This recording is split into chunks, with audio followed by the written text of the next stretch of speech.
So today what we're going to do is we're going to make a pot of simple Italian peasant food, pasta fagioli. We grew up with it in my house as far back as I can remember. So what I'm going to do is show you how to make it.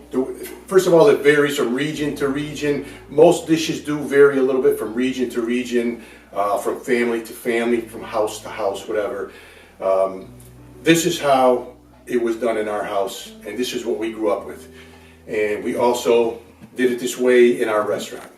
So this is the way we're going to do it here today, and this is what I'm going to show you. So first of all, I have fresh parsley, Italian parsley, celery, carrot, onion, and garlic, and a little pancetta. Now what we're going to do is, first of all, one little tip for extra flavor always, celery leaves. Take the extra celery leaves and chop them up finely and put them in. The flavor is incredible. Okay, so what I'm going to do is basically I'm going to chop some garlic. Doesn't have to be a fine chop, it can be a fairly coarse chop. Then next will be the onion.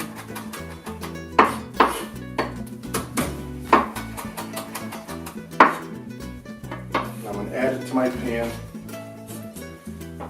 Add some extra virgin olive oil. We only cook with extra virgin olive oil here, unless we're frying, and even then we fry with extra virgin olive oil sometimes. You take an onion, dice it, small dice on the onion.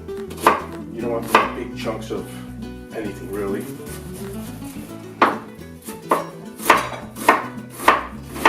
About a half an onion. If you like a little more, you can put a little more. If you like a little less, you can put a little less. There's nothing set in stone when it comes to cooking. You can put your own variation, your own twist on anything, basically. This is, like I said, this is the way we always did it in my family, and I'm sure, I've added a few twists or two along the way. My father did, or, my grandmother, my mother. And the onion.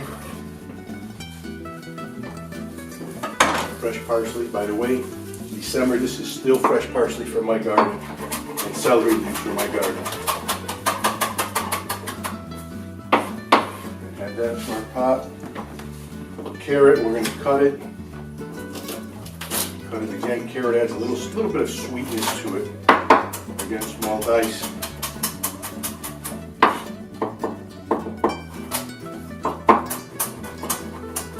Not too big. Some people add a little potato. I prefer not to. That's just me. And again, you can do whatever you like. Whatever works for you.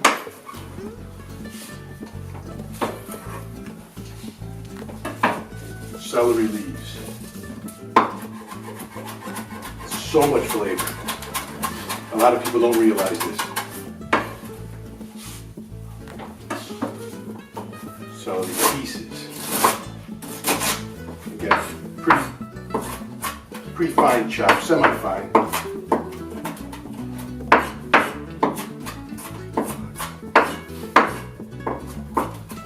Hand-carved wooden spoon from my uncle, who fortunately we lost a few years ago. I'm going to add to this some crushed oregano.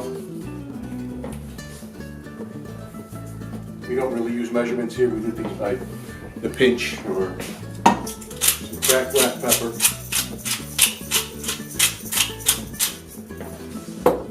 And a little more olive oil. Now, once this starts to get hot, very hot, the onions begin to get a little translucent, I'm going to add some pancetta. Gives it a fantastic flavor. Again, a lot of people, I shouldn't say a lot of people, some people don't really care for any kind of a meat product in there, but it just you can use bacon. It just gives it such a much different flavor. It really kind of kicks it up. And I'm going to dice this fairly small.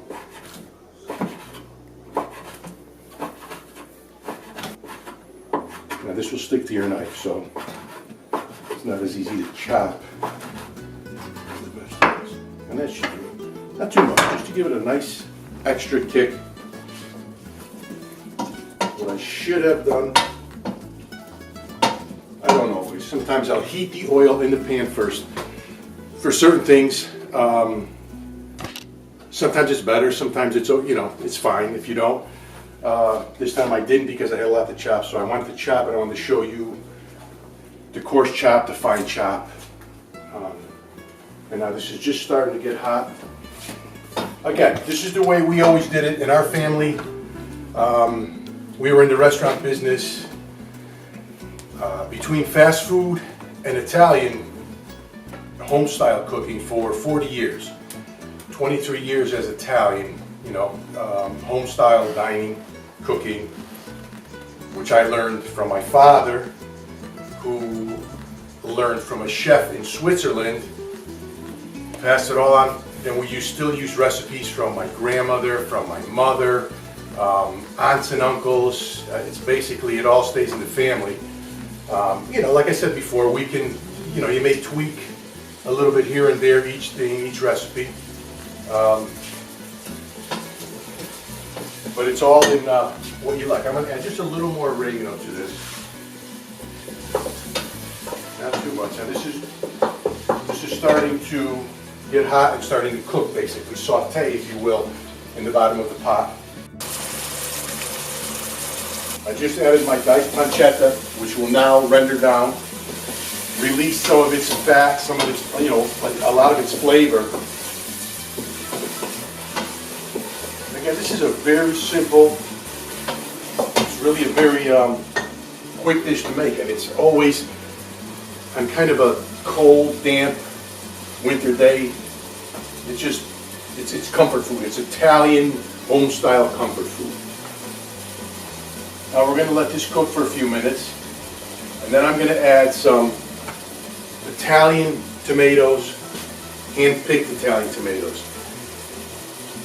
A lot of people use California tomatoes, and that's fine. California, there's nothing wrong with California tomatoes.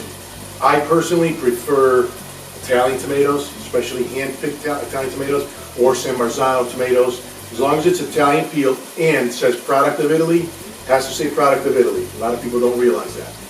If it doesn't say product of Italy, it's not from Italy, along with olive oil and other things as well.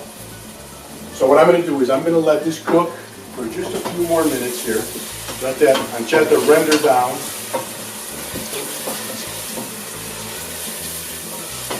Then I'm going to add some tomatoes, which I'm going to crush with my hand, to this and let that cook for a few minutes. Then basically I'm going to add my beans and a tiny bit of chicken broth, chicken stock.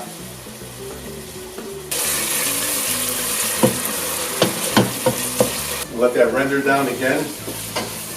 Get all that deliciousness out of it. So, now the vegetables are pretty well sauteed. The onions are translucent. Pancetta is rendering nicely. What I'm going to do now is add the tomatoes. And again, I'm going to crush them with my hand. And yes, my hands are clean. For those of you who were asking, did I wash my hands? Of course I did. I'm going to crush about half of this can, maybe not quite.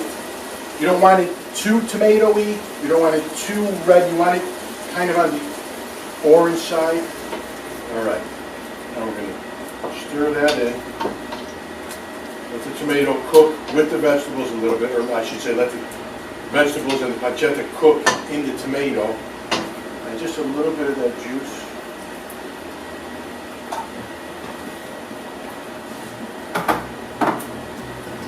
We're going to let this cook for a few minutes. I'm going to add a little water.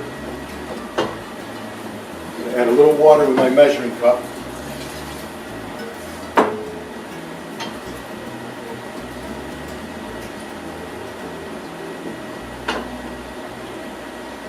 Actually, I know I said I was going to, you can add some chicken stock or chicken broth, but because of the pancetta, I've decided against that, so I think we're just going to go with that, with it the way it is.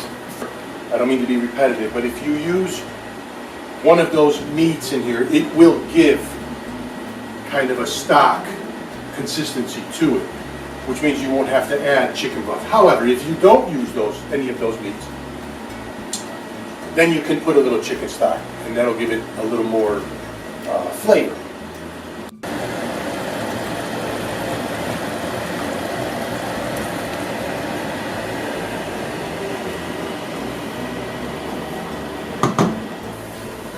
This is all basically cooked together nicely, very nicely actually, if I want to say so.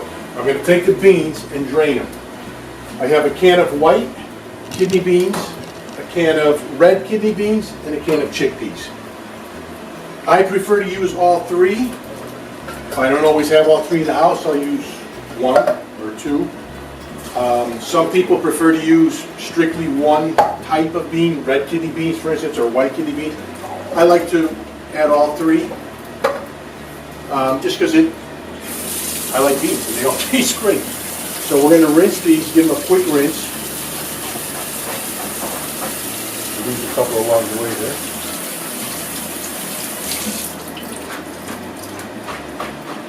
And just let them drain for a minute. Okay, so I'm going to add the beans to the vegetables and the tomato.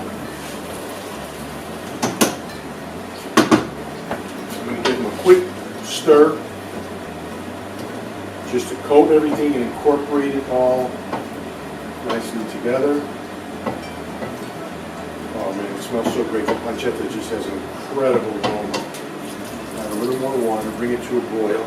And I'm also going to add some pasta water once the pasta is cooked.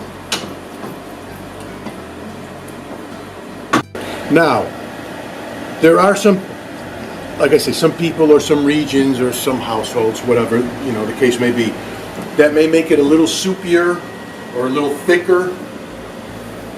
We always prefer to make it a little more on the soupy side, not quite as thick. It tends to thicken on its own once you add the pasta and finish it with a little grated Romano. But again, in my family, we always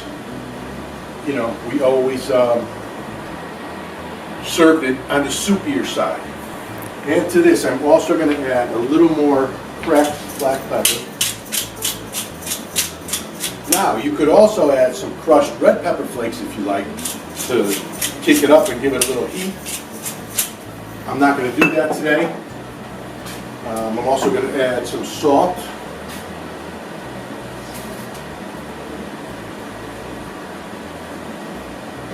So we do small pinches. It looks like a lot, but it's really not.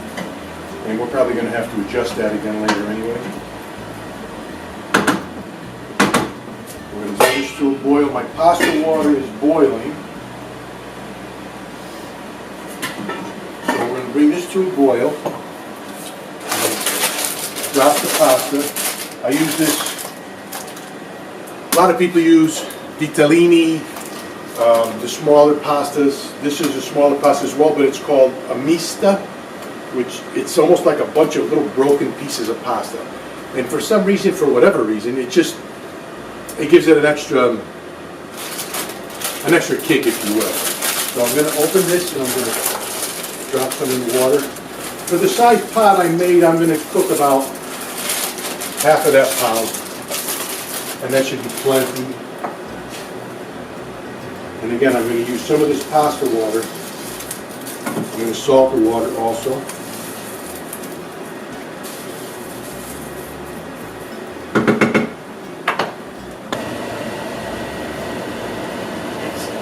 Okay, so our pasta is just about cooked. I'm going to leave it very al dente so that it's going to continue to cook a little bit more in here. And what I'm going to do is I put just enough water so that I can add the pasta water with the pasta directly to the beans, which I'm going to do right now. You're going to get flavor out of that water from the pasta, from the starch. Now, I'm going to add some fresh basil. hand here. I'm just going to tear it coarsely and add it to the pot. I'm going to add a little more salt. A little more cracked pepper. Remember one thing when you're cooking, always season. Nobody likes bland food. I'm going to shut the burner off. Add a little grated pecorino romano. Parmesan is good too. It's a little more mild. Pecorino has a little more bite to it. Add that to the pot. Then you can also add more to your bowl if you like. And stir it in and incorporate it all together.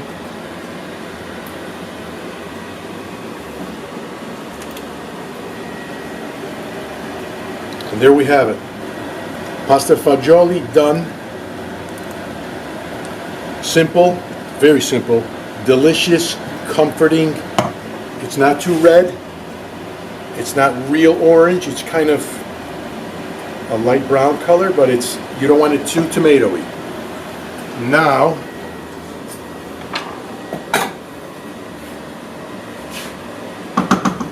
comes the real test. Put it into our bowl. Fresh, hard crust bread.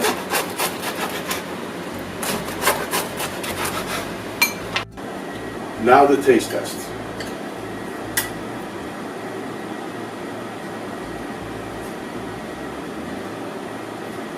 Nothing better than this, not just a cold winter's day, any day. Again, thank you for joining me. Simple Italian cooking.